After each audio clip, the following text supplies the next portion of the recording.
കോഴിക്കോട് പന്തീരാങ്കാവ് ഗാർഹിക പീഡന കേസ് പ്രതി രാഹുൽ പി ഗോപാൽ ഇന്ത്യയിലെത്തി. ഡൽഹി വിമാനത്താവളത്തിൽ ഇമിഗ്രേഷൻ വിഭാഗം കസ്റ്റഡിയിലെടുത്തു എങ്കിലും പിന്നീട് വിട്ടയച്ചു. അഭിജിത്ത് മുഴക്കുന്ന വിവരങ്ങളുമായി ഇപ്പോൾ ചേരുന്നുണ്ട്. അഭിജിത്ത്, അടുത്ത ദിവസം ഈ കേസ് ഹൈക്കോടതി പരിഗണിക്കാനിരിക്കുകയാണല്ലോ അഭിജിത്ത്.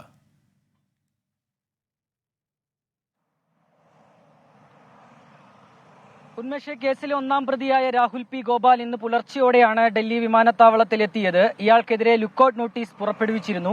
ഇതിന്റെ അടിസ്ഥാനത്തിൽ വിമാനത്താവളത്തിൽ വെച്ച് സുരക്ഷാ ഉദ്യോഗസ്ഥർ ഇയാളെ കസ്റ്റഡിയിലെടുക്കുകയും ചെയ്തു. പിന്നീടാണ് ഇത്തരത്തിൽ ഹൈക്കോടതിയുടെ ഒരു നിർദ്ദേശം നിലനിൽക്കുന്ന പശ്ചാത്തലത്തിൽ ഇയാളെ വിട്ടയച്ചത്. ഈ മാസം 14-ന്, അതായത് നാളെ കഴിഞ്ഞ് മറ്റന്നാൾ ഈ കേസ് ഹൈക്കോടതി പരിഗണിക്കാനിരിക്കുകയാണ്. രാഹുലിനോട് നേരിട്ട് ഹാജരാകാൻ കോടതി ആവശ്യപ്പെട്ടിരുന്നു. ഇതിന്റെ അടിസ്ഥാനത്തിലാണ് വിദേശത്തായിരുന്ന പ്രതി നാട്ടിലേക്ക് മടങ്ങിയെത്തിയത്. ഏതായാലും ഒരുപാട് ട്വിസ്റ്റുകൾ കണ്ട ഒരു കേസാണ്.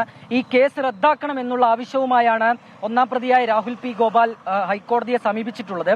നേരത്തെ ഈ നവവധുവിന് ഭർത്തൃവീട്ടിൽ വെച്ച് ക്രൂരപീഡനമേൽക്കുന്നതുമായി ബന്ധപ്പെട്ട സംഭവങ്ങളാണ് ഈ ഒരു കേസിലേക്ക് നയിച്ചത്. പിന്നീട് ഇതിൽ ഒന്നാം പ്രതിയാക്കി ഭർത്താവായ രാഹുലിനെ ഒന്നാം പ്രതിയാക്കി പന്തീരങ്കാവ് പോലീസ് കേസെടുക്കുകയും ചെയ്തു.